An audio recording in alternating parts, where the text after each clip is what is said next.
Des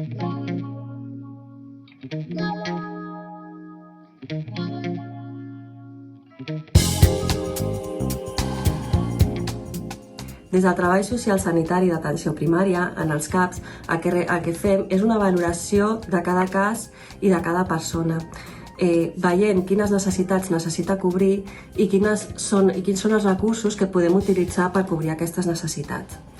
Les treballadores socials el que fem és informar i acompanyar en tot aquest procés, tant al pacient com a la seva família.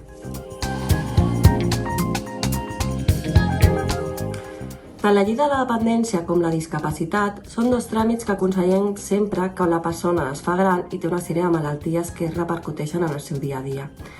Per la gent, a vegades és difícil distingir i saber què valora cada una i quines prestacions i ajudes podem aconseguir a través de cada una d'elles. La dependència el que fa és valorar quines activitats més bàsiques de la vida diària la persona pot o no pot fer sola. Si es pot dutxar, si es pot vestir, si té incontinència. Això ens dona un grau de dependència, grau 1, grau 2 o grau 3, sent el grau 3 el màxim que podem aconseguir i que és la persona que necessita ajuda per tot. Això ens dona dret a prestacions o serveis directes, com per exemple un servei d'atenció domiciliària, una prestació per cuidador no professional, les residències o els centres de dia. Per una altra banda tenim la discapacitat.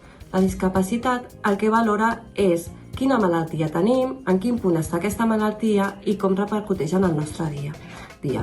La discapacitat el que fa és puntuar cada malaltia i sumant els punts ens dona un percentatge. Perquè una persona pugui obtenir beneficis té que tenir com a mínim el 33% de discapacitat reconegut. La discapacitat el que ens dona dret és ajudes més indirectes, sobretot a nivell fiscal. Deducció de l'IRPF, impost de circulació, de matriculació, etc.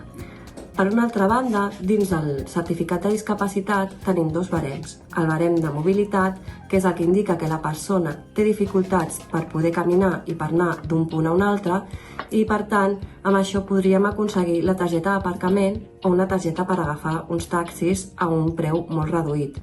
I després tenim el barem de necessitat de tercera persona, que això amb el que aconseguim és més desgravació fiscal i altres tipus d'ajudes fiscals.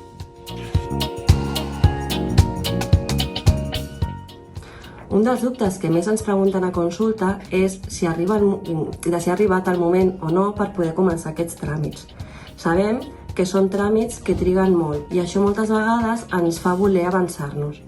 El moment de començar a realitzar aquests tràmits és quan les malalties que pateixen els nostres grans comencen a interferir en el nostre dia a dia i comencem a tenir certes necessitats i ens tenen que ajudar a realitzar les activitats més bàsiques de la vida diària.